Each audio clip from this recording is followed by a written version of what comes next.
Hi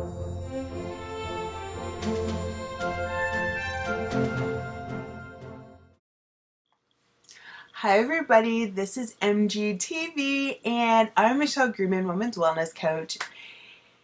I teach women how to live crazy successful lives by getting healthy naturally, without drugs, diets, or surgery, and really how to get the energy that they need to show up in their lives. This week I'm going to be talking about, is it a cold or a flu?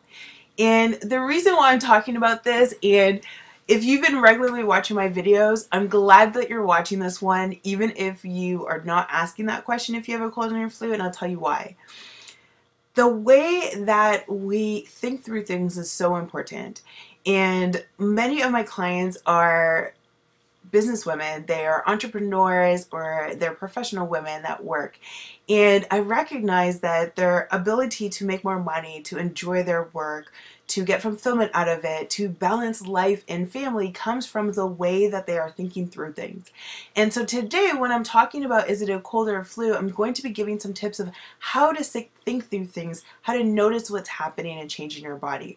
Because when you learn these skills on how to really assess what's going on and how to do things that are good, it shows up in your health, definitely, but it shows up a lot in your life and the way that you're doing things with other people.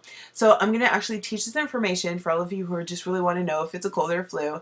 And then at the end, I'm going to really talk a little bit about why this is important, especially if you are a professional woman wanting to get healthy and really have health be financial health, physical health, social health, spiritual health, all the different parts that make up wellness. So, is it a cold or a flu? The reason why you want to figure this out is because the treatments for colds and flus are different. And apparently this is becoming flu week. I had one client last week get the flu, think it was a cold, take some medication which I'm pretty sure is making it worse. And so I want to prevent that. So today I'm actually talking about, is it a cold or flu, so you know the difference. Friday my blog post is going to be how to get over a flu. Below, I'm going to put my post on my 48-hour kill a flu in 48 hours step-by-step system that allows you to actually get rid of a flu in 48 hours or less.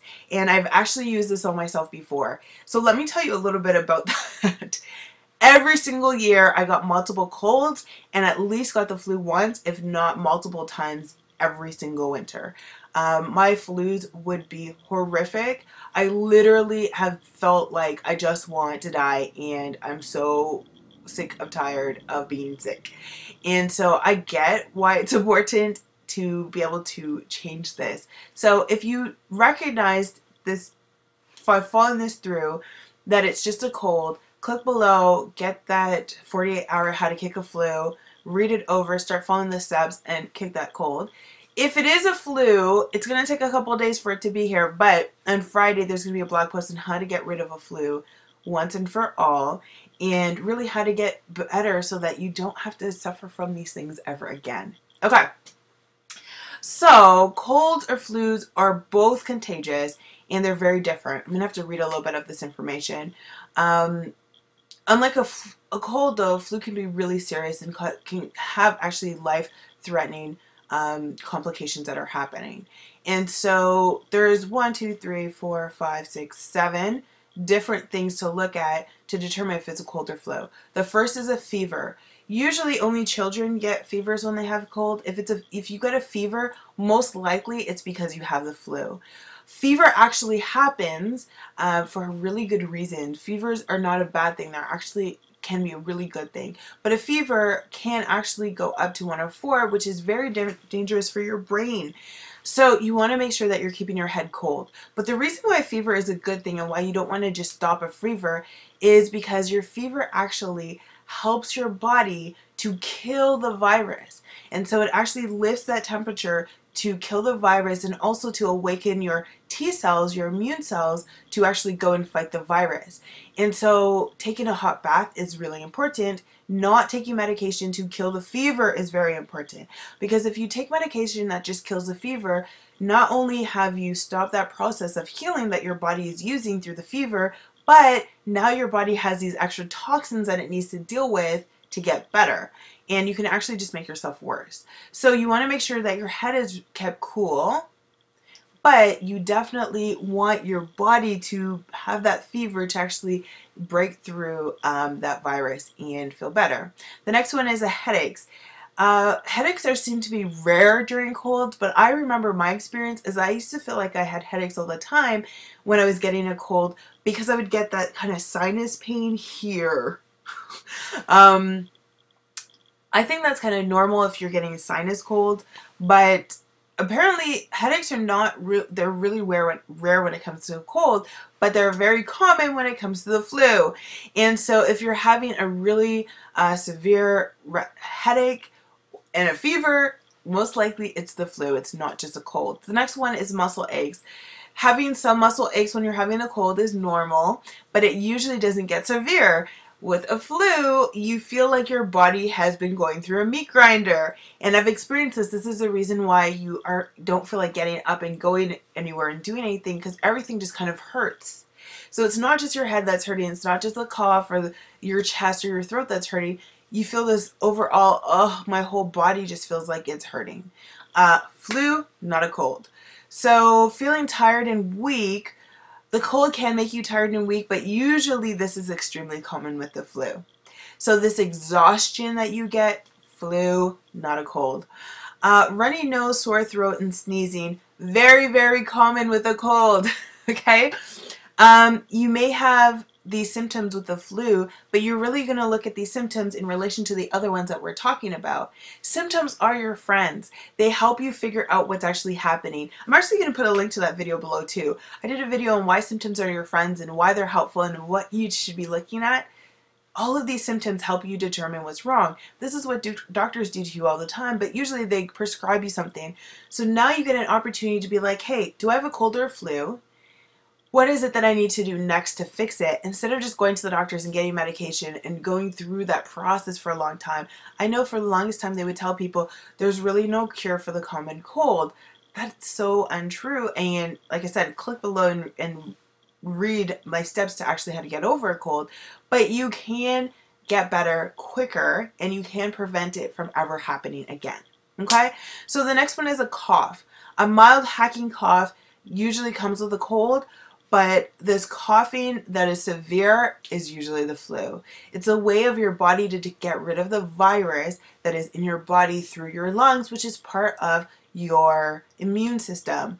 You actually detox through your lungs. You breathe out toxins. And so coughing is a way for you to actually get them out.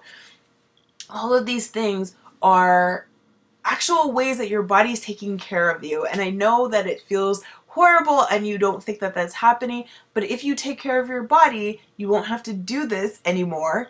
But when you're not taking care of your body, this is the way that the body takes care of you. It uses the fever to bring down the actual, to actually get T cells and to get rid of the virus. It coughs to detoxify and get rid of the virus.